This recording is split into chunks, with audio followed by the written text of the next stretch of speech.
ಪಾಶಾಂಕುಶ ಏಕಾದಶಿ ವ್ರತಕಥಾ. ಧರ್ಮರಾಜ ಯುಧಿಷ್ಠಿರನು, ಓ ದೇವರೇ, ಅಶ್ವಿನ್ ಶುಕ್ಲ ಏಕಾದಶಿಯ ಹೆಸರೇನು? ಈಗ ದಯವಿಟ್ಟು ಅದರ ವಿಧಾನ ಮತ್ತು ಪ್ರಯೋಜನಗಳನ್ನು ನನಗೆ ತಿಳಿಸಿ ಎಂದು ಕೇಳಿದನು. ಶ್ರೀಕೃಷ್ಣನು, ಓ ಯುಧಿಷ್ಠಿರ, ಪಾಪಗಳನ್ನು ನಾಶ ಮಾಡುವ ಈ ಏಕಾದಶಿಯನ್ನು ಪಾಪಾಂಕುಶ ಏಕಾದಶಿ ಎಂದು ಕರೆಯಲಾಗುತ್ತದೆ ಎಂದು ಉತ್ತರಿಸಿದನು. ಓ ರಾಜ, ಈ ದಿನದಂದು ಒಬ್ಬರು ಪದ್ಮನಾಭ ದೇವರನ್ನು ನಿಗದಿತ ರೀತಿಯಲ್ಲಿ ಪೂಜಿಸಬೇಕು. ಈ ಏಕಾದಶಿಯು ಬಯಸಿದ ಫಲಗಳನ್ನು ನೀಡುತ್ತದೆ ಮತ್ತು ಸ್ವರ್ಗಕ್ಕೆ ಕರೆದೊಯ್ಯುತ್ತದೆ. ದೀರ್ಘಾವಧಿಯ ಕಠಿಣ ತಪಸ್ಸಿನಿಂದ ಸಿಗುವ ಪ್ರತಿಫಲವನ್ನು ಭಗವಾನ್ ಗರುಡಧ್ವಜನಿಗೆ ನಮಸ್ಕಾರ ಮಾಡುವುದರಿಂದ ಪಡೆಯಬಹುದು. ಅಜ್ಞಾನದಿಂದ ಅನೇಕ ಪಾಪಗಳನ್ನು ಮಾಡಿದರೂ ಹರಿ ನಮಸ್ಕಾರ ಮಾಡುವವರು ನರಕಕ್ಕೆ ಹೋಗುವುದಿಲ್ಲ. ವಿಷ್ಣುವಿನ ನಾಮವನ್ನು ಜಪಿಸುವುದರಿಂದ ಜಗತ್ತಿನ ಎಲ್ಲ ತೀರ್ಥಯಾತ್ರೆಗಳ ಪುಣ್ಯ ದೊರೆಯುತ್ತದೆ.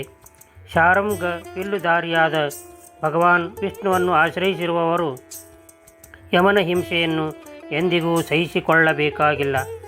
ವೈಷ್ಣವರಾಗಿ ಶಿವನನ್ನು ನಿಂದಿಸುವವರು ಮತ್ತು ಶೈವರಾಗಿ ವಿಷ್ಣುವನ್ನು ನಿಂದಿಸುವವರು ನರಕಕ್ಕೆ ಹೋಗುವುದು ಖಚಿತ.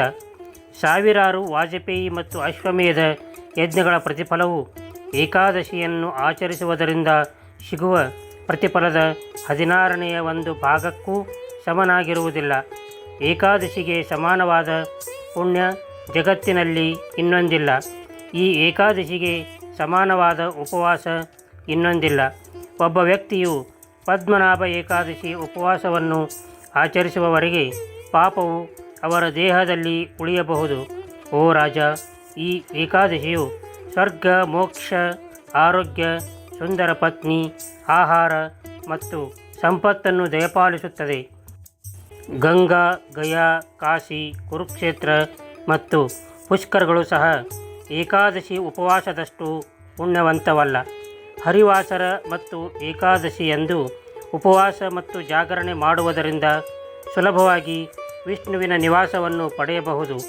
ಓ ಯುಧಿಷ್ಠಿರ, ಈ ವ್ರತವನ್ನು ಆಚರಿಸುವವರು ತಮ್ಮ ಮಾತೃವಂಶದ 10 ತಲೆಮಾರುಗಳನ್ನು, ಪಿತೃವಂಶದ 10 ತಲೆಮಾರುಗಳನ್ನು, ಸ್ತ್ರೀವಂಶದ 10 ತಲೆಮಾರುಗಳನ್ನು ಮತ್ತು ಅವರ ಸ್ನೇಹಿತರ 10 ತಲೆಮಾರುಗಳನ್ನು ಮುಕ್ತಗೊಳಿಸುತ್ತಾರೆ.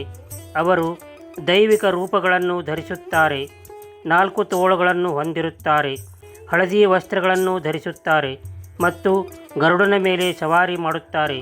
ಕೈಯಲ್ಲಿ ಮಾಲೆಯನ್ನು ಹಿಡಿದಿರುತ್ತಾರೆ. ಅವರು ವಿಷ್ಣು ಲೋಕಕ್ಕೆ ಹೋಗುತ್ತಾರೆ. ಓ ರಾಜರಲ್ಲಿ ಶ್ರೇಷ್ಠರೇ, ಬಾಲ್ಯ, ಯೌವನ ಮತ್ತು ವೃದ್ಧಾಪ್ಯದಲ್ಲಿ ಈ ಉಪವಾಸವನ್ನು ಆಚರಿಸುವುದರಿಂದ ಪಾಪಿಗಳು ಸಹ ದುಃಖಕರವಾದ ವಿಧಿಯನ್ನು ಅನುಭವಿಸುವ ಬದಲು ಮೋಕ್ಷವನ್ನು ಪಡೆಯುತ್ತಾರೆ. ಅಶ್ವಿನಿ ಮಾಸದ ಪ್ರಕಾಶಮಾನವಾದ 15 ದಿನಗಳಲ್ಲಿ ಈ ಪಾಶಾಂಕುಶ ಏಕಾದಶಿಯ ಉಪವಾಸವನ್ನು ಆಚರಿಸುವವರು ಅವರು ತಮ್ಮ ಜೀವನದ ಅಂತ್ಯದಲ್ಲಿ ಹರಿಲೋಕವನ್ನು ಪಡೆಯುತ್ತಾರೆ ಮತ್ತು ಎಲ್ಲ ಪಾಪಗಳಿಂದ ಮುಕ್ತರಾಗುತ್ತಾರೆ. ಇನ್ನು ಎಳ್ಳು, ಭೂಮಿ, ಹಸುವು, ಆಹಾರ, ನೀರು, ಛತ್ರಿ ಮತ್ತು ಪಾದರಕ್ಷೆಗಳನ್ನು ದಾನ ಮಾಡುವುದರಿಂದ ವ್ಯಕ್ತಿಯು ಯಮರಾಜನನ್ನು ನೋಡುವುದಿಲ್ಲ. ಯಾವುದೇ ಪುಣ್ಯ ಕಾರ್ಯಗಳನ್ನು ಮಾಡದೆ ತನ್ನ ಜೀವನವನ್ನು ಕಳೆಯುವ ವ್ಯಕ್ತಿಯು ಕಮ್ಮಾರ. ಅದು ನಿರ್ಜೀವಿಯಂತೆ, ಕಮ್ಮಾರನ ಕುಲುಮೆಯಂತೆ ಉಸಿರಾಡುತ್ತದೆ. ಬಡವರು ತಮ್ಮ ಸಾಮರ್ಥ್ಯಕ್ಕೆ ಅನುಗುಣವಾಗಿ ದಾನ ಮಾಡಬೇಕು. ಆದರೆ ಶ್ರೀಮಂತರು ಸರೋವರಗಳು, ತೋಟಗಳು, ಮನೆಗಳು ಇತ್ಯಾದಿಗಳನ್ನು ನಿರ್ಮಿಸಿ ದಾನ ಮಾಡಬೇಕು. ಅಂತಹ ಜನರು ಯಮನ ದ್ವಾರಗಳನ್ನು ನೋಡಬೇಕಾಗಿಲ್ಲ ಮತ್ತು ಈ ಲೋಕದಲ್ಲಿ ದೀರ್ಘಕಾಲ ಬದುಕಬೇಕು. ಶ್ರೀಮಂತರು, ಉದಾತ್ತರು ಮತ್ತು ರೋಗರಹಿತರು ಆಗಿರಬೇಕು. ಶ್ರೀಕೃಷ್ಣ ಪರಮಾತ್ಮನು, ಓ ರಾಜ, ನೀನು ಕೇಳಿದ ಎಲ್ಲವನ್ನು ನಿನಗೆ ಹೇಳಿದ್ದೇನೆ. ನೀನು ಇನ್ನೇನು ಕೇಳಲು ಬಯಸುತ್ತೀಯಾ ಎಂದು ಶ್ರೀಕೃಷ್ಣ ಪರಮಾತ್ಮನು ಧರ್ಮರಾಜನಿಗೆ ಪಾಶಾಂಕುಶ ಏಕಾದಶಿಯ ಮಹತ್ವವನ್ನು ತಿಳಿಸಿದನು.